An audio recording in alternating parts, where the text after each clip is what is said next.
झारखंड राज्य में स्थानीय नियोजन नीति 60-40 के खिलाफ छात्र एक बड़े आंदोलन की तैयारी में है और इस बार आर पार की लड़ाई के साथ मुख्यमंत्री आवास का घेराव सहित झारखंड बंद का ऐलान भी किया है। रांची के मोरहाबादी स्थित ऑक्सीजन पार्क परिसर में इसके लिए छात्रों ने बैठक कर आगे की रणनीति तैयार की है। इसमें बताया गया कि आगामी 8 अप्रैल को मुख्यमंत्री का आवास घेराव और 10 अप्रैल को झारखंड बंद किया जाएगा। छात्र नेता देवेंद्र नाथ महतो ने इसकी जानकारी देते हुए बताया कि राज्य के छात्र त्राहिमाम है और इस सरकार में छात्र तंग और बेहाल है। हमने कई बार आंदोलन कर सरकार को जगाने का काम किया, बावजूद परिणाम लाठी और गोली मिली, लेकिन अब बर्दाश्त नहीं होगा। इस दौरान झारखंड में स्थानीय नीति नियोजन नीति के साथ रिक्त पदों को भरने की मांग की। बाद जो राज्य के छात्र त्राहिमाम है नियोजन नीति को लेकर के और JSSU Jharkhand state student union पिछले लगातार 3 महीनों से कई आंदोलन को सफल किया है। कई बार विधानसभा घेराव किया, उत्तरी छोटा नागपुर पे कार्यक्रम किया, संथाल परगना को ऐतिहासिक बंद कराया, लेकिन इस दरमियान में सरकार के तानाशाही रवैया के तहत हम लोग पे हर दमनकारी नीति अपनाते हुए हम लोग पे झूठा FIR किया, लाठी डंडा गोली सब तरह से साजिश और षड्यंत्र अपनाया गया, लेकिन छात्र हित में अभी तक कोई ठोस निर्णय नहीं लिया गया। इसीलिए आज हम लोग सर्वसहमति से निर्णय लिए हैं कि राज्य में एक ठोस और झारखंडी हित में खतियान आधारित नियोजन नीति लागू हो और राज्य के तमाम विभागों में जितने भी रिक्त पद है तत्काल नियुक्ति प्रक्रिया शुरू हो। इसको लेकर के फिर से एक बार मजबूरन न चाहते हुए हम लोग आगामी 8 अप्रैल को हम लोग मुख्यमंत्री आवास का घेराव करेंगे और 8 अप्रैल को यही मोरहाबादी मैदान में पूरे राज्य भर के छात्र जुटेंगे और यहां से मुख्यमंत्री आवास तक जाएंगे। चूंकि आज 3 महीनों के अंतराल में मुख्यमंत्री महोदय जो इस समस्या के समाधान का जड़ है, अभी तक ऑन कैमरा आके नियोजन नीति के मामले पर कुछ बोले नहीं है, जबकि इतना गंभीर मामला है और झारखंड के इतिहास में पहली बार इतना भारी मात्रा में नियुक्ति 3.5 से 4 लाख रिक्त पद खाली है। अगर जिस नियोजन नीति 60-40 के तहत नियुक्ति लेने जा रही है, अगर इसी के तहत नियुक्ति होगा तो हम दावे के साथ कह सकते हैं कि आने वाले दिनों में हमारा झारखंड जो है कि सरकारी तंत्र में गुलाम हो जाएगा, बाहरी के मुट्ठी पे कब्जा हो जाएगा और यहाँ के छात्र नौजवान का जो सपना है अपना परिवार का सेवा करना और इस राज्य का सेवा करना, ये दोनों सपना चूर चूर हो जाएगा। इसीलिए ये सरकार को हम और फिर से हम मीडिया बंधु को आगाह निवेदन करना चाहते हैं कि ये सरकार बार बार एक बात कह के बचना चाहती है कि लोग विपक्ष के हैं, ये लोग जो है कि प्रायोजित है। हम मीडिया बंधु को स्पष्ट रूप से गौर से सुनने के लिए हम पुनः एक बार मीडिया का माइक के सामने कहना चाह रहे हैं कि हम लोग को छात्र लोग को कोई पार्टी और पॉलिटिक्स का गेम खेलने नहीं आता है। पार्टी और पॉलिटिक्स का गेम खेलने तो झारखंड मुक्ति मोर्चा कांग्रेस पार्टी को आता है।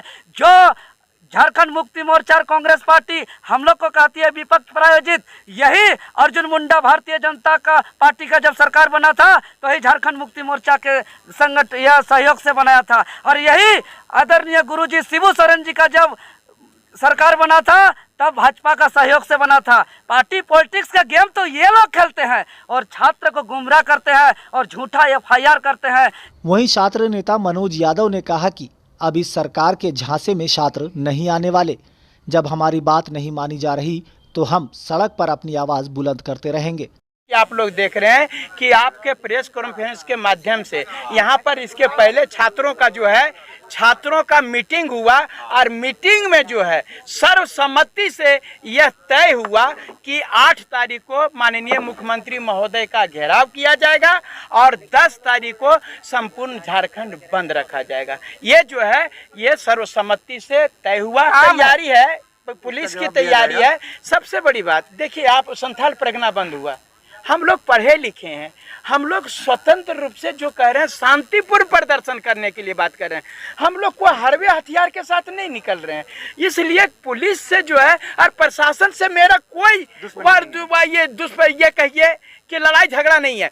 हम लोग निकलेंगे, प्रशासन जहां हमको बोले, हम शांतिपूर्ण प्रदर्शन कर रहे हैं। हम लोग ये सरकार को मैसेज देने का काम कर रहे हैं। हम लोग सरकार से लड़ने नहीं आए, हम लोग पढ़ने आए हैं और पढ़ करके नौकरी लेने आए हैं। हम सरकार से लड़ाई सकेंगे भी नहीं। उनके पास में पूरा प्रशासन तंत्र है, उनके पास में लाठी है, हथियार है, सब चीज़ है। हम लोग लड़ने नहीं आए, हम लोग कलम के सिपाही हैं, हम पढ़ने आए हैं और सरकार से अनुरोध करते हैं कि 60-40 नहीं, हम लोगों को नौकरी दे दीजिए। हमको गोली और डंडा नहीं चाहिए, हमको नौकरी चाहिए, नौकरी दे दीजिए। मौके पर छात्र नेता इमाम शफी ने भी सरकार पर गंभीर आरोप लगाते कहा कि यहाँ के युवाओं के साथ सरकार खिलवाड़ करने में लगी है, इसलिए छात्र अब आर पार की लड़ाई को तैयार है। इसका भी करा ले, झारखंड से करा ले तो हम लोग उसको 100 शक्तिशाली व्यक्ति में नंबर 1 में रखेंगे। शोषण करने वाला, युवाओं को शोषण करने में, लाठी चलाने में, केस मुकदमा करने में मुख्यमंत्री हेमंत सोरेन जी अव्वल नंबर में उनको हम देते हैं। क्योंकि झारखंड में 22 साल में 11 मुख्यमंत्री हो चुका है।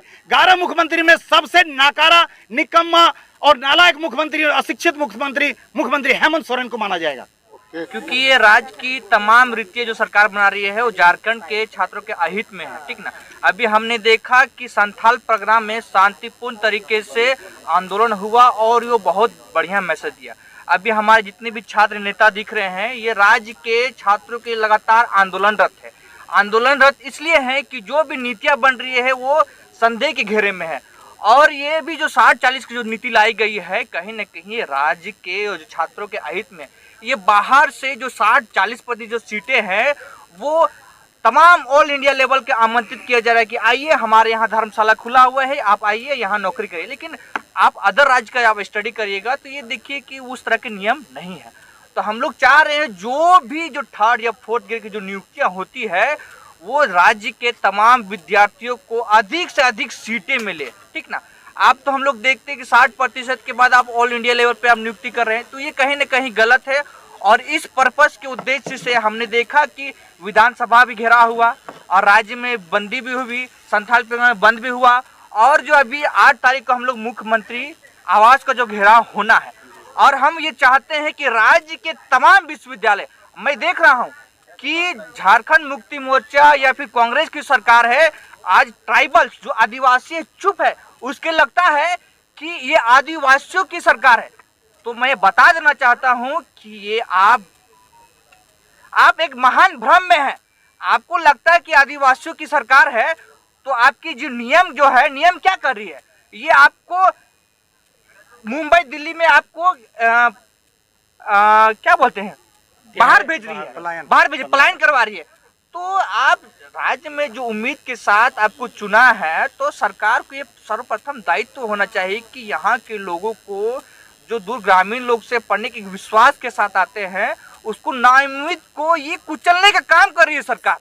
तो हम लोग ये चाहते हैं कि राज्य के जितने भी छात्र, और यहाँ तक गार्जियन को भी मैं अनुरोध करना चाहूँगा, चाहे ट्राइबल्स हो चाहे गैर ट्राइबल्स हो, आपको राज्य के खिलाफ होना होगा, सरकार के खिलाफ होना होगा।